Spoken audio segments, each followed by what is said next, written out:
Content creator আছে রাজুদা, নিজের কন্টেন্টের জন্য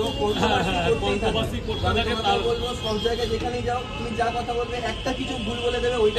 আমি অন ক্যামেরায় বলছি টেনিস বাংলা দাদা আমার কিছু নেগেটিভ করেছে, সেটা আমার ওয়াইফ ফোন টোন ঘাটে, তো ওই আমার একটা পেজ আছে রাজুদার পকেট পটা 2,10,000 পে, এটা আমার ওয়াইফ দেখাশোনা করে যতটা পারে, ঘরোয়া মহিলা তো মানে হাউস ওয়াইফ, তার মধ্যেখানে রান্না বান্নার পরে এই যে আমার পেজটা কিছু অসাধু লোক আছে এটাকে কিন্তু মানে উল্টো পাল্টা ভাবে চালাচ্ছে। এই যে আমার নিজের পেজ 2,10,000 রাজুদার পকেট পাওয়াটা, এই 2 লাখ সাবস্ক্রাইবের পিছনে একটা মহান লোকের উদ্দেশ্য আছে। দাদা কোথায় গেলে তুমি?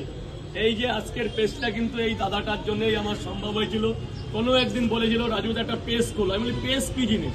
আমি তখন এফবি করতে পারতাম না, কিন্তু আমার ফেসবুক করতে পারতাম না। তো এই পেজটা এই লোকটা নিজে দাঁড়িয়ে থেকে করে দিয়ে গেছিল, আর আজকে আমার এখানে এসলো প্রায় সেপ্টেম্বর, অক্টোবর, নভেম্বর, ডিসেম্বর